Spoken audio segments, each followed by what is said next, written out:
कहानी एक साउथ की हॉरर मूवी है जो कि बहुत ज्यादा खतरनाक होने के साथ साथ बहुत ज्यादा इंटरेस्टिंग होने वाली है। फिल्म की कहानी शुरू होती है, हमें कायरा नाम की एक लड़की को दिखाया जाता है जो कि अपने कमरे में अकेली होती है। उसके रूम में हर तरफ अंधेरा होता है और बहुत सारी कैंडल्स जली हुई थी। असल में आज हैलोवीन की रात है, इसलिए कायरा ने हैलोवीन सेलिब्रेट करने के लिए इस तरीके का सेटअप तैयार किया हुआ है। असल में कायरा आज हैलोवीन की नाइट को अपने 3 दोस्तों के साथ सेलिब्रेट करने वाली है, जिसमें वो अपने फ्रेंड्स के साथ आज रात डरावनी एक्टिविटीज करके मस्ती करने वाली है। अब थोड़ी देर में कायरा को उसके फ्रेंड्स का कॉल आता है और उसके फ्रेंड उसे बताती है कि वो कुछ ही देर में अपनी कार से उसके घर पर पहुंच जाएंगे। अब कायरा अपनी फ्रेंड से कहती है उन्हें जल्द से जल्द यहाँ पर आ जाना चाहिए, क्योंकि अगर वो ज्यादा देर करेंगी तो लेट आएंगी और उनके पास हैलोवीन सेलिब्रेट करने के लिए ज्यादा टाइम नहीं मिलेगा और रात बीत जाएगी। अब थोड़ी देर में उसके पास उसकी मॉम का कॉल आता है जो कि कायरा से पूछती है कि वो इतने अंधेरे में क्यों है, जहाँ वो अपनी मॉम को जवाब देते हुए कहती है वो आज अपने घर पर अपने फ्रेंड्स के साथ हैलोवीन नाइट को सेलिब्रेट करने वाली है। जिसके बाद वो घर की सजावट को अपनी मॉम को दिखाती है। अब थोड़ी देर में उसके 3 दोस्त उसके घर पर आ जाती है और इन तीनों के नाम है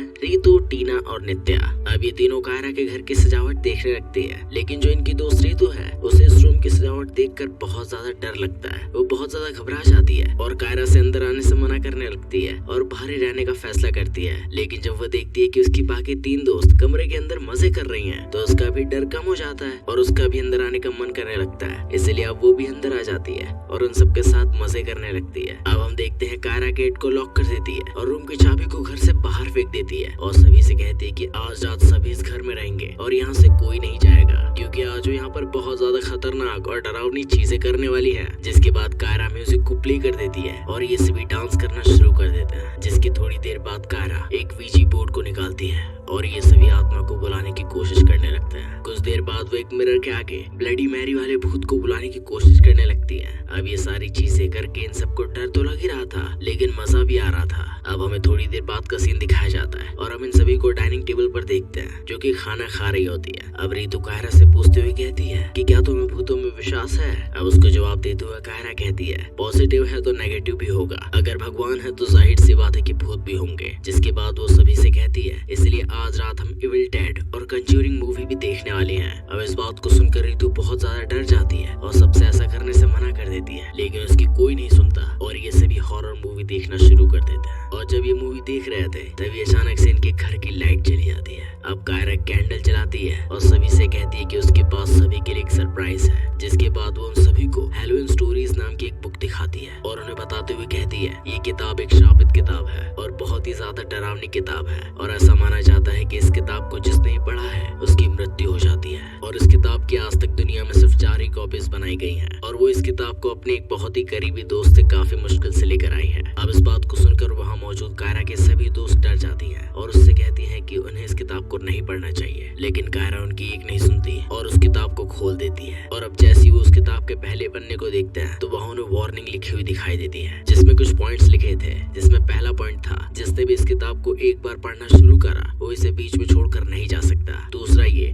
कि इस किताब को पढ़ते वक्त पढ़ने वाले को अगर कुछ भी होता है तो उसका जिम्मेदार वो खुद ही होगा। और तीसरा पॉइंट ये था कि किताब को पढ़ते हुए पढ़ने वाला जो भी एक्सपीरियंस करेगा उसके बारे में किसी को भी नहीं बताएगा। और चौथा पॉइंट ये कि जो भी इस किताब को पढ़े वो सभी पॉइंट्स को ध्यान में रखे तभी किताब को आगे पढ़ना शुरू करे। अब जब रितु ये सारी चीजें पढ़ती है तो डर जाती है और किताब को बंद करने की कोशिश करने लगती है, लेकिन बाकी की 3 लड़कियां रितु को ऐसा करने से मना कर देती हैं और कहती है कि असली एक्साइटमेंट तो अब शुरू होने वाला है। अब किताब के पहले पन्ने को खोला जाता है और हम देखते हैं इसमें एक कहानी है जिसका नाम हिकअप्स है, जिसमें एक जर्नलिस्ट लड़की को दिखाया जाता है जो कि एक अनजान शहर में आई हुई होती है। वो एक कैब को बुक करके अपने एक रिलेटिव के घर जा रही होती है। असल में इस शहर में वो एक लड़के से मिलने आई हुई है जिस लड़के को इस लड़की की मॉम ने शादी के लिए सिलेक्ट किया हुआ है। अब जब ये देर रात अपने रिलेटिव के घर जा रही होती है तभी अचानक से उसे रास्ते में वही रिलेटिव मिलता है जिसके घर वो जा रही थी। अब वो रिलेटिव उससे कहता है कि किसी कारण की वजह से वो उसे अपने घर में नहीं रख सकता। अब जब लड़की इस बात को सुनती है तो इस बात से काफी परेशान हो जाती है और अब वो फैसला करती है कि वो रहने के लिए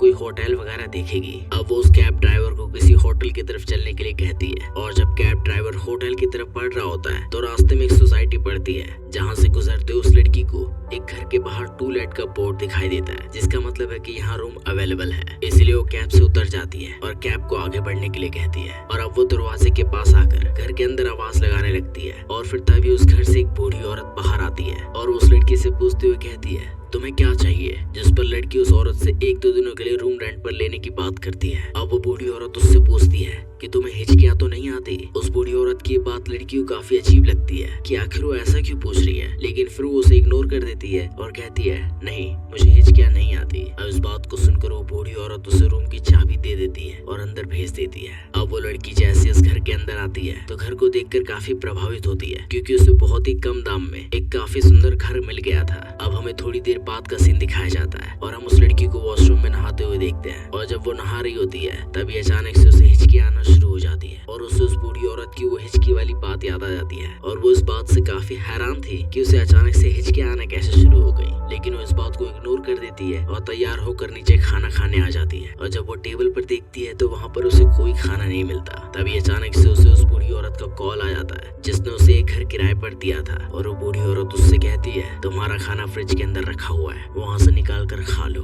अब ये लड़की इस बात से चौंक जाती है कि आखिर उस बूढ़ी औरत के पास उसका नंबर कहाँ से आया, जबकि उसने तो अपना नंबर दिया ही नहीं था। लेकिन उसे भूख लगी थी, जिस वजह से इस बात को इग्नोर कर देती है और फिर फ्रिज से खाना लेकर खाना खाने लगती है। और अब जब वो खाने को खा रही होती है तभी अचानक से उसे उसकी माँ का कॉल आता है, जो कि उससे पूछती है कि वो रात में कहाँ रुकी है। अब अपनी माँ को जवाब देते हुए ये लड़की वो सारी बातें बता देती है जो कि अब तक उसके साथ हुई थी। और तभी अचानक से उसे फिर से हिचकी आना शुरू हो जाती है और घर की लाइट्स भी आना जाना शुरू हो जाती है। और वो नोटिस करती है कि जब वो हिचकी ले रही थी तो बल्ब ब्लिंक हो रहा था और वो इस बात से घबरा जाती है। वो देखती है कि अब उसकी हिचकियां लगातार बढ़ती ही जा रही थी, इसलिए अब वो पीने के लिए पानी उठाती है, लेकिन वो देखती है कि ग्लास में पानी भरा होने के बावजूद भी पानी गिर ही नहीं रहा था। अब ये सब देखकर वो डर जाती है और भागकर बाथरूम की तरफ टोटी से पानी पीने के लिए जाती है। और जब वो शावर को चालू करती है तो शावर का पानी उसके हाथ पर गिर ही नहीं रहा था। तभी उसे अचानक से बाथरूम में मौजूद एक परछाई दिखाई देती है, जो कि एक आत्मा होती है। अब उस आत्मा को देखकर वो बहुत ज्यादा डर जाती है और भागकर दरवाजे की तरफ जाती है और दरवाजा खोलने की पूरी कोशिश करती है और खूब चिल्लाती है, लेकिन वो उस दरवाजे को खोल नहीं पाती। तभी हमें दरवाजे के बाहर उसी औरत को दिखाया जाता है, जो कि इस लड़की को देखकर बहुत ज्यादा डरावनी स्माइल करती है, जिसके बाद वो आत्मा उस लड़की को अपने साथ ले जाती है और वो बूढ़ी औरत वापस से उस घर के आगे टू लेट का बोर्ड लगा देती है और वहाँ से चली जाती है। इसी के साथ ये कहानी यहीं पर खत्म हो जाती है। अब कायरा और उसकी फ्रेंड इस कहानी को सुनकर काफी ज्यादा डर जाती हैं, लेकिन तभी अचानक से उन्हें अपने घर में हिचकी की आवाज सुनाई देने लगती है। अब वो सोचने लगते हैं कि इस कहानी में जो हिचकी आ रही थी वो उन्हें अपने घर में कैसे सुनाई दे रही है। इसलिए अब वो अपने घर की तलाशी लेने का फैसला करती हैं कि आखिर ये हिचकी की आवाज उन्हें कहाँ से आ रही है। वो सभी ऊपर जाकर चेक करती हैं, लेकिन वहाँ उन्हें कुछ भी नहीं मिलता, जिसके बाद वो डिसाइड करते हैं कि वो अलग अलग होकर ढूंढेंगे कि हिचकियों की आवाज आखिर आ कहाँ से रही है। और जब वो सभी अलग अलग देखने जाती हैं तो अब उन सभी को घर के अलग अलग कोनों से बहुत सारी हिचकियों की आवाजें आना शुरू हो जाती है, जिससे वो सभी डर जाती है और वापस से उस बुक के पास आ जाती है। और जैसे ही उस बुक में देखती हैं तो वहाँ उन्हें एक नया पन्ना खुला हुआ दिखाई देता है, जिसमें लिखा हुआ था कि अगर उन्हें हिचकियों की आवाजें बंद करनी है तो किताब को आगे पढ़ते रहना होगा। अब इस बात को पढ़कर वो बुक को आगे पढ़ना शुरू करती हैं। अब इन्हें एक नई कहानी दिखाई जाती है जिसका नाम शूल ट्रैपर होता है। इस कहानी में हमें एक लड़की को दिखाया जाता है जो कि एक रेस्टोरेंट में एक लड़के के साथ बैठी हुई होती है। असल में ये वहाँ एक डेट पर आई हुई है और अब वो अपनी कार में बैठकर वापस अपने घर की ओर जाने लगती है। लेकिन तभी अचानक से उसे उसकी फ्रेंड का कॉल आता है, जो कि उससे उसकी डेट के बारे में पूछती है। अब अपने फ्रेंड को जवाब देते हुए लड़की कहती है उसकी डेट एक नॉर्मल डेट की ही तरह थी, लेकिन तभी अचानक से उसकी गाड़ी से 2 लोग टकरा जाते हैं और फिर उसे अपनी गाड़ी के शीशे पर बहुत सारा खून लगा हुआ दिखाई देता है और वो बहुत ज्यादा डर जाती है और गाड़ी से निकलकर एक्सीडेंट से घायल लोगों की मदद करने की बजाय गाड़ी को भगाकर अपने घर भाग जाती है। अब वो अपने घर आ जाती है और अंदर आते ही घर के दरवाजे को पूरी तरीके से लॉक कर देती है, जिसके बाद वो अपने घर के वॉशरूम में जाकर मुंह धोने लगती है। लेकिन तभी अचानक से उसे शीशे के अंदर 2 लोग दिखाई देते हैं। ये वही 2 लोगों की आत्मा थी जो कि अभी अभी उसकी कार से टकराए थे, जिससे उनकी मौत हो गई। अब उन आत्माओं को देखकर वो बहुत ज्यादा घबरा जाती है। तभी अचानक से उसे बॉल के टप्पों की आवाज आने लगती है और जब वो वहाँ जाकर ये देखने की कोशिश करती है कि वो आवाज कहाँ से आ रही है तो उसे दिखाई देता है कि कोई बॉल के साथ खेल रहा था, जो कि अदृश्य था, जो कि दिखाई नहीं दे रहा था। तभी उसे पास ही रखे मिरर में दिखाई देता है कि वहाँ एक छोटे बच्चे की आत्मा है जो कि उस बॉल से खेल रही है। अब ये देखकर वो बहुत ज्यादा डर जाती है और उसे कुछ भी समझ नहीं आ रहा था कि वो क्या करे। अब अचानक से उसके घर में टीवी ऑन हो जाता है और जब वो जाकर देखती है कि टीवी अपने आप कैसे ऑन हुआ तो वो नोटिस करती है कि कोई सोफे पर बैठा हुआ है लेकिन वो दिखाई नहीं दे रहा है। अब वो समझ चुकी है कि वो आत्माएं उसे सिर्फ शीशे में दिखाई देती है, इसलिए अब वो एक शीशे को ले आती है और उन आत्माओं को देखने की कोशिश करने लगती है। अब वो जैसे शीशे को सोफे की तरफ करती है तो उसे वहाँ उसी बूढ़े आदमी की आत्मा दिखाई देती है, जिसे देखकर वो बहुत ज्यादा घबरा जाती है और घर से भागने की कोशिश करने लगती है। लेकिन वो देखती है कि अचानक से उसके घर का दरवाजा गायब सा हो गया था। उसे कुछ भी समझ नहीं आ रहा था कि वो क्या करे। तभी उसकी नजर घर में रखे हुए शीशे पर पड़ती है, जिसमें जब वो खुद को देखती है तो हैरान रह जाती है क्योंकि वो तो बहुत ज्यादा घबराई हुई थी, लेकिन शीशे के अंदर वो खुद को बहुत ज्यादा रिलैक्स देख रही थी। अब वो अपनी परछाई को छूने की कोशिश करने लगती है और जैसे शीशे की तरफ अपना हाथ बढ़ाती है वो परछाई उसे शीशे के अंदर खींच लेती है, जिससे ये कहानी यहीं पर खत्म हो जाती है। अब ये चारों इस कहानी को पढ़कर बहुत ज्यादा डर चुकी थी। तभी अचानक से अपने घर में रखे हुए एक मिरर में उसी लड़की की आवाजें आने लगती हैं, जिसकी कहानी अभी भी इन्होंने किताब में पढ़ी थी और वो आवाज इन सभी से कह रही थी कि प्लीज मेरी जान बचाओ। और अब डरते डरते जब ये चारों उस मिरर के पास जाती हैं तो वहाँ जाकर ये सभी देखते हैं कि वहाँ पर तो कोई भी नहीं था। पर तभी अचानक से वो नोटिस करते हैं कि उनकी जो दोस्त है कायरा, वो अचानक से टीवी के अंदर फंस चुकी है। अब वो सभी कायरा को इस तरीके से टीवी में फंसा हुआ देखकर हैरान हो जाते हैं और काफी ज्यादा घबरा जाती हैं, जिससे इनकी एक दोस्त बेहोश भी हो जाती है। अब नित्य और रितु उस बेहोश दोस्त को वापस से होश में लाने की कोशिश करने लगती है, लेकिन कायरा टीवी के अंदर से इन्हें कहती है वो सभी दोबारा से उस बुक को पढ़ना शुरू कर दे, तभी वो इस सिचुएशन से, इस टीवी से बाहर निकल पाएगी, क्योंकि उस किताब में साफ साफ लिखा है कि यहाँ पर चाहे जो भी हो जाए उन्हें उस किताब को पढ़ना कंटिन्यू रखना होगा। अब कायरा की बात को सुनकर उसके दोनों फ्रेंड्स उस बुक को पढ़ना कंटिन्यू कर देते हैं। अब तीसरी कहानी का नाम है अनइनवाइटेड गेस्ट। अब इस कहानी में हमें एक लड़की को दिखाया जाता है जो कि एक लड़के से ऑनलाइन चैटिंग कर रही थी। अब वो लड़की उस लड़के से पूछते हुए कहती है कि क्या तुम मुझे पसंद करते हो। जवाब में लड़का हाँ कह देता है। अब इस बात से लड़की बहुत ज्यादा खुश हो जाती है और खुशी से डांस करने लगती है। अब अचानक से उसके फोन में एक लड़की का वीडियो आता है जो कि उससे हेल्प मांग रही थी, जिस वीडियो को वो अपनी फ्रेंड को सेंड कर देती है। अब उसके फ्रेंड जब उस वीडियो को देखती है तो उसे कॉल करते हुए कहती है तुम मुझे अपना ऐसा वीडियो क्यों सेंड कर रही हो। अब जब वो उस बात को सुनती है तो उसे समझ ही नहीं आता कि उसके दोस्त ने ऐसा क्यों कहा, और जब वो वापस से उस वीडियो को प्ले करती है तो उस वीडियो में वो खुद को देखती है जो कि डांस कर रही थी। अब उस वीडियो को देखकर उसे समझ ही नहीं आता कि उसका ऐसा वीडियो किसने बनाया, जिससे उसको लगता है कि शायद उसके घर में कोई मौजूद है जिसने छुपकर अभी अभी उसका ये वीडियो रिकॉर्ड किया है। इसलिए अब वो ऊपर जाकर देखने लगती है कि क्या सच में उसके घर में कोई मौजूद है या नहीं। और अब उसे ऊपर एक पर्दे के पीछे एक परछाई नजर आती है और जब वो उस पर्दे को हटाती है तो देखती है कि वहाँ पर कोई भी नहीं है। तभी अचानक से उसके आगे एक लड़की की आत्मा आ जाती है जो कि उसे परेशान करने लगती है, जिससे डरकर वो भागकर नीचे आ जाती है और पुलिस को फोन करने लगती है। लेकिन तभी एक लड़की की आत्मा उसके गले को दबाने लगती है और गला दबाकर उसकी हत्या कर देती है, जिससे ये कहानी भी यहीं पर खत्म हो जाती है।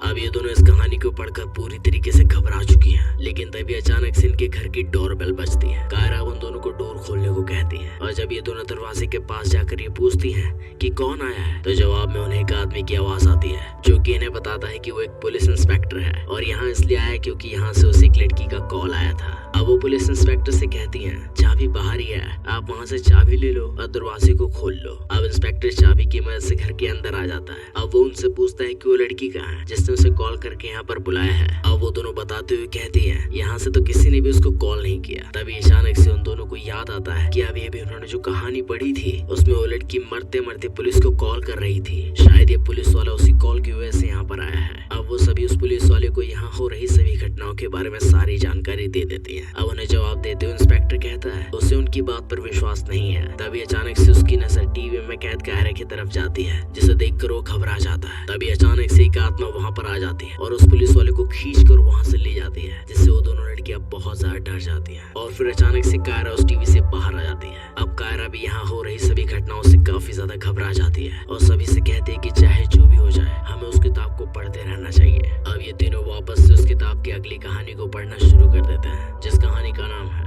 आत्मा। ये कहानी है आकाश और मीरा नाम के कपल की, जहाँ आकाश एक पैरानॉर्मल साइंटिस्ट है और मीरा का मानना है कि भूत जैसी कोई भी चीज नहीं होती। इसीलिए अब आकाश ये फैसला करता है कि वो मीरा को सच में एक भूत दिखाएगा और उसे यकीन दिलाएगा कि भूत सच में होता है। इसलिए आज वो मीरा को एक हवेली के पास लेकर आया है जहाँ वो मीरा को भूत दिखाने वाला है। अब वो मीरा को खुद का इन्वेंट किया हुआ एक चश्मा पहनाता है, जिस चश्मे की मदद से वो भूत को देख सकते हैं। अब आकाश मीरा को उस हवेली के अंदर ले जाता है और उस हवेली के बारे में प्रचलित एक पौराणिक कहानी सुनाने लगता है। वो कहता है ये कहानी है 1970 की, जब यहाँ एक जमींदार अपनी बेटी के साथ रहा करता था और ऐसा माना जाता था कि उसकी बेटी गांव की सबसे सुंदर लड़की थी और उसकी बस एक झलक देखने के लिए गांव वाले पागल हो जाते थे। अब एक दिन जमींदार जब घर से बाहर गया था तो गांव के कुछ लड़के उसके घर में घुस आए, जहाँ उसकी बेटी घर में अकेली थी। जिसके बाद गांव के उन लड़कों ने उसकी बेटी के साथ गंदा काम किया और उसकी हत्या कर दी। लेकिन जब जमींदार वापस लौटा तो अपनी बेटी का ऐसा हाल देखकर उसे बहुत ज्यादा गुस्सा आया। इसलिए अब जमींदार ने उन सभी लड़कों का पता लगवाया जिसने भी ये गंदी हरकत की थी और फिर 4 लड़कों का नाम निकल कर सामने आया और अब जमींदार ने उन सभी 4 लड़कों का गला इसी महल में कटवा दिया, जिसके बाद वो यहाँ से हमेशा के लिए चला गया। तभी से हवेली बंद है और लोगों का ये मानना है कि आज भी उन 4 लड़कों का भूत यहीं पर रहता है। अब मीरा इस कहानी को सुनकर डर सी जाती है, लेकिन तभी अचानक से आकाश को एक भूत भागता हुआ दिखाई देता है और वो मीरा को उस भूत को दिखाता है, लेकिन तब तक वो भूत वहाँ से भाग जाता है। जिसके बाद वो दोनों एक कमरे में जाते हैं जहाँ मीरा को उन लोगों की आत्मा दिख जाती है जिनका सर जमींदार ने कलम करवाया था और वो आत्माएं आज भी बिना सर के वहाँ भटक रही थी। अब हम देखते हैं अचानक से वो आत्माएं इन पर हमला कर देती है और मीरा को पकड़ने लगती है और आकाश उसे बचाने की पूरी कोशिश करता है, लेकिन वो चारों मीरा को पकड़कर अपने साथ ले आते हैं। और जब आकाश उसे ढूंढता हुआ उसके पास पहुंचता है तो वहाँ उसे मीरा की लाश मिलती है, जिसे देखकर वो बहुत ज्यादा डर जाता है। तभी उसे वहाँ पर टहलती हुई मीरा की आत्मा दिखाई देती है, जिसे देखकर वो समझ जाता है कि मीरा का शरीर अब पूरी तरीके से मर चुका है और मीरा की आत्मा बाहर आ गई है। इसलिए अब वो उस चश्मे को उतार कर फेंक देता है और मीरा की लाश को उठाकर हवेली से निकल जाता है और वो इस सदमे को बर्दाश्त नहीं कर पाता कि उसका प्यार, उसकी मीरा मर चुकी है। हमें दिखाया जाता है कई महीने बीत जाते हैं, लेकिन आकाश आज भी मीरा की याद में आंसू बहा रहा था और अपने आप को कोस रहा था कि आखिर वो मीरा को क्यों उस हवेली में लेकर गया। हमें दिखाया जाता है मीरा की आत्मा को अभी तक मुक्ति नहीं मिली थी और हम अक्सर मीरा की आत्मा को आकाश के आसपास ही देखते हैं, जो कि हमेशा उसी को देखा करती थी। कुछ दिनों बाद आकाश की माँ उसे कहती है आखिर कब तक तुम उसकी याद में ऐसे ही रोते रहोगे। इसलिए अब उसकी माँ उसकी बात एक लड़की से करवाती है जो कि एक जर्नलिस्ट है। दोस्तों, ये वही लड़की थी जिसकी कहानी हमें सबसे पहले सुनाई गई थी और अब आकाश उस लड़की से बात करते हुए कहता है कि वो उससे मिलने के लिए सुबह आएगा।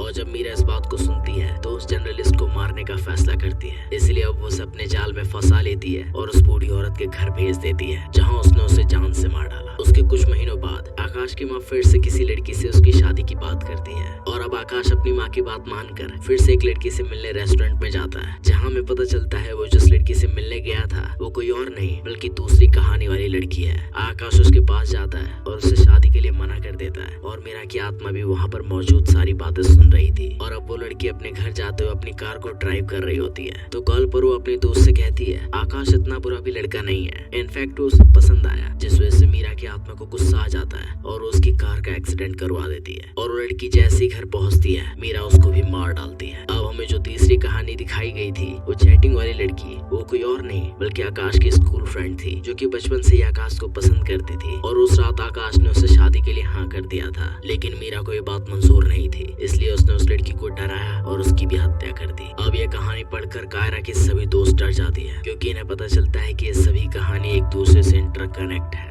अब बुक का अगला पेज अपने आप पलटता है और किताब के आखिरी पेज पर लिखा हुआ था कि अब आकाश का रिश्ता तुम चारों में से किसी एक के पास आएगा और मरने का अगला नंबर उसी का होगा। अब ये बात पढ़कर सभी लड़कियां हैरानी भरी नजरों से एक दूसरे को देखने लगती हैं और पूछती हैं कि क्या किसी को आकाश नाम के लड़के का कोई रिश्ता आया है क्या। अब वो सभी लड़कियां बताती हैं फिलहाल अब तक तो उनके पास किसी लड़के का कोई रिश्ता नहीं आया। तभी अचानक से वहाँ उस कहानी में मौजूद सभी भूत आ जाते हैं और सभी लड़कियों को डराने लगते हैं और सभी लड़कियों की हालत खराब हो जाती है। लेकिन तभी हम देखते हैं कायरा जोर जोर से हंसने लगती है और अब वो अपने सभी फ्रेंड से कहती है ये सब उसका एक मजाक था, ये सब एक प्रैंक था, ये सब उसने प्लान किया हुआ था। अब उसके फ्रेंड उससे पूछती हैं कि ये सब कौन है, तो उन्हें जवाब देते हुए कायरा कहती है ये सभी उसके नौकर हैं जो कि उसके घर में काम करते हैं। अब ये सब सुनकर कायरा के सभी फ्रेंड्स हंसने लगती हैं, क्योंकि कायरा ने सच में डरा दिया था। अब हमें दिखाया जाता है उसने आखिर ये सारी चीजें कैसे प्लान की। जिसके बाद ये सभी हंसने लगते हैं और सभी अपने अपने रूम में सोने चली जाती जाती हैं। अब हमें अगले दिन का सीन दिखाया जाता है और हम देखते हैं कायरा का नौकर उसके पास आता है, जहाँ कायरा उसे कल रात की गई अच्छी एक्टिंग के लिए शाबाशी देती है। अब कायरा को जवाब देते हुए वो नौकर कहता है, लेकिन मैडम हम में से तो कल रात कोई आया ही नहीं, क्योंकि आप ही ने सबको कॉल करके मना कर दिया था। अब इस बात को सुनकर कायरा काफी ज्यादा हैरान हो जाती है। तभी अचानक से उसे उसकी एक फ्रेंड का कॉल आता है, जो कि उसे न्यूज चैनल देखने को कहती है। और जब वो न्यूज चैनल देखती है तो उसे जो पता चलता है उससे उसकी आंखें फटी की फटी रह जाती हैं, क्योंकि उसकी जो फ्रेंड्स थी वो जब कल रात हैलोवीन पार्टी के लिए उसके घर आ रही थी तो रास्ते में आते उनकी कार का एक्सीडेंट हो गया था, जिसकी उसकी सभी फ्रेंड्स मौके पर ही मारी जा चुकी थी। अब ये देखकर कायरा हैरान हो जाती है और भागकर उस रूम में जाती है जहाँ उसने अपने फ्रेंड्स को सुलाया था, लेकिन वहाँ पर कोई नहीं था। जिसके बाद उसे यह एहसास होता है कि कल रात जो उसके साथ थी कहीं वो उसके फ्रेंड्स की आत्माएं तो नहीं थी। इसलिए अब वो भागकर अपने घर के सीसीटीवी फुटेजेस को चेक करती है और वो देखती है कि सभी फुटेजेस में वो अकेली है और उसके अलावा उसकी कोई भी दोस्त घर में नहीं है। अब ये सब देखकर वो बहुत ज्यादा डर जाती है और घबरा जाती है और उसे समझ ही नहीं आ रहा था कि आखिर ये सब क्या हो रहा है। अब हमें कुछ दिनों बाद का सीन दिखाया जाता है और हम कायरा की मॉम को देखते हैं, जो कि कायरा से कहती है तैयार हो जाओ क्योंकि लड़के वाले तुम्हें देखने आए हैं। कायरा अपनी मॉम की बात मान लेती है और तैयार हो जाती है और जब वो बाहर आकर उस लड़के को देखती है तो उसे देखकर वो हैरान हो जाती है, क्योंकि वो लड़का कोई और नहीं आकाश था। वो कायरा को अपना इंट्रोडक्शन देते हुए अपना नाम बताता है। अब कायरा हैरान हो जाती है और उससे पूछते हुए कहती है, क्या तुम पैरानॉर्मल साइंटिस्ट हो? तो उसको जवाब देते हुए आकाश उससे कहता है हाँ। और इसी के साथ ये कहानी, ये फिल्म यहीं पर खत्म हो जाती है। तो दोस्तों अगर आपको ये कहानी पसंद आई और आगे भी इसी तरह की कहानी देखना चाहते हो तो प्लीज हमारे चैनल को सब्सक्राइब कीजिए, वीडियो को लाइक कीजिए। मिलता हूँ आपसे नेक्स्ट वीडियो में, तब तक के लिए जय हिंद, वंदे मातरम।